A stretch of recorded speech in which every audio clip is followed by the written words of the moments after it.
we, I believe, worked pretty well within that NATO framework. At the time of our deployment, it was still based on the Dutch-led formation within Arusgan.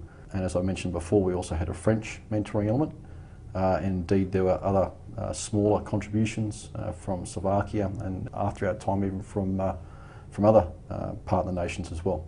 But critical to that, of course, was the unity of effort, the unity of purpose within those members of the coalition elements, predicated on the understanding of the importance of developing the ANA as quickly as possible, but balanced with the fact that they were in the middle of, as we both were clearly, the middle of a very active insurgency fight as well. So when was the first time that you actually became engaged with working with Afghan people? From the first day.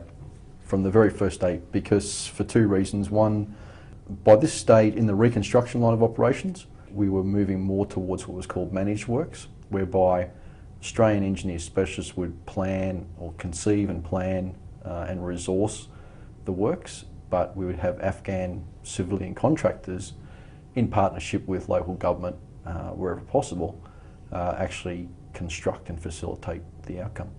So straight from the word go, there was a lot of interaction with Afghan locals in that regard. We took over the trade training school, which had been established by Rotation 1 of RTF. So clearly a lot of local nationals there, both as students and indeed as instructors as well, and interpreters for our own instructors.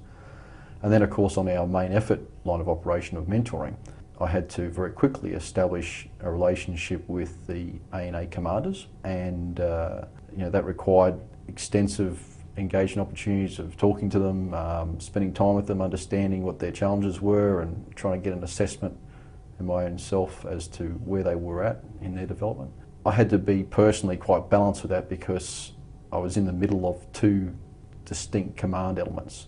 I certainly was not intent of imposing myself within the Dutch mentor effort, because quite rightly they were the lead in that and they had the bulk of the mentoring responsibilities, albeit I had to make a relationship with the brigade commander and brigade staff. And I didn't want to get too much into the detail of the OMLT commander, the company commander assigned that task, at the Kandak level, because quite rightly he needed to have a very strong relationship with the Afghan commanding officer that he had mentoring responsibilities for. So I didn't do as much detailed mentoring as certainly as later rotations of MTF particularly have done.